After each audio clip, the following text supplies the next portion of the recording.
Hello, committee chair, committee members, council members.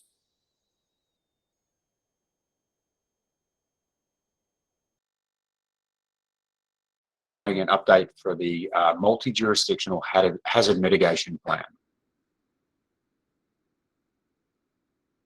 First of all, we'll start with the staff recommendation, and actually before I go on any further, please note that this is a PowerPoint provided to us by the County of Ventura, so it's a little bit of a different template and certainly has a lot of words in some of these slides. So I apologize in advance for that, but we will get through this. So the recommendation before you today is that the Community Services, Public Safety and Housing and Development Committee recommends the City Council adopt the attached resolution approving the 2022 update of the multi-jurisdictional hazard mitigation plan. So just as a way of a little bit of background, you can see here the 5 phases of emergency management and where mitigation comes into play in those 5 steps. And so the goal here is sustained action taken to reduce or eliminate long-term risk to life and property. So Disaster Mitigation Act of 2000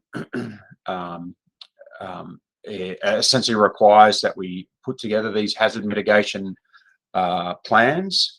And so specific required plan elements, you can see there in that final bullet point is risk assessment, public outreach and participation, the process for the update, and then formal Cal OES and FEMA review. And so the benefits of having this hazard mitigation plan, the single biggest benefit for us here in the city of Oxnard is the ability to apply for grants and hazard mitigation grants, of which there are numerous grants out there available. We have been working without an updated hazard mitigation plan for the last 2 years, and so we've been ineligible to apply for grant funding. So getting this plan completed and adopted will allow us to apply for the federal hazard mitigation grant money that will be coming available at the beginning or after the beginning of the federal fiscal year, which begins on October 1st. But you can see there it helps, the hazard mitigation plan also helps understanding the risks and the vulnerabilities, helps build sustainable actions, reduce the negative impact of natural hazards. And then perhaps the biggest part there is the collaboration between local jurisdictions and residents. So as you can see here, that the hazard mitigation plan is a monstrous document. So volume 1 is just under 500 pages long and provides elements that the county is primarily responsible for. Volume 2 is the annexes. So it's all the different jurisdictions that have a part in this hazard mitigation plan. So the city of Oxnard, as you can see, we are, our annex is section number 6. So some of the various planning partners when it comes to hazard mitigation, you can see listed there. I don't need to run through all of those, but you can see all of the cities of the county involved, as well as a variety of special purpose districts. And so for us here in the city, you can see the different departments that all contributed to our annex, or the city of Oxnard's part of the hazard mitigation plan.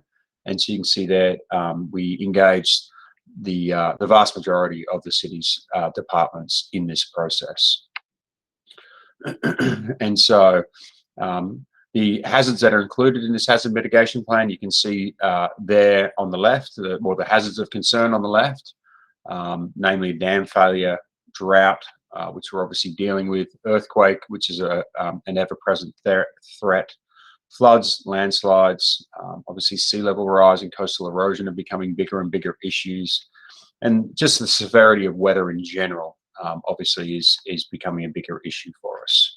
So, and then hazards of interest, agricultural and biological hazards, and then obviously pandemic. So I won't go through each one of the bullet points that are listed here, but you can see here the mission statement and the goals of the hazard mitigation plan are all listed there. And so it gives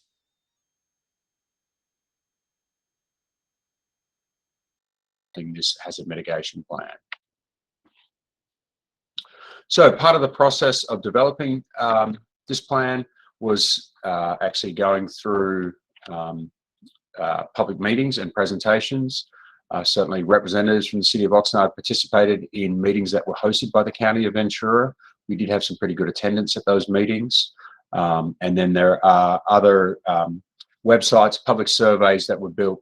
And a lot of this process was driven by the County of Ventura and their consultant partner, Tetra Tech, which you can also see the logo throughout this PowerPoint. But on the county's website, there is a storyboard and some different information about how the process was completed. And so you can see there, they do have a story map of the different parts of how this update was created, and then how they were able to complete that. So for members of the committee or council or members of the public that are interested in seeing what the process took to complete, certainly those are available on the county's website. And so as you can see there, the County Board of Supervisors has adopted the plan as of July 12th. And so now it is our turn to adopt the plan as well, and primarily adopt our annex of the plan, which is in volume 2. And so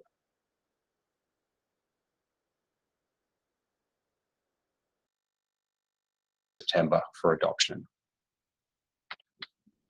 And with that, if any of the committee or council has any questions, I'd be happy to answer those at this time.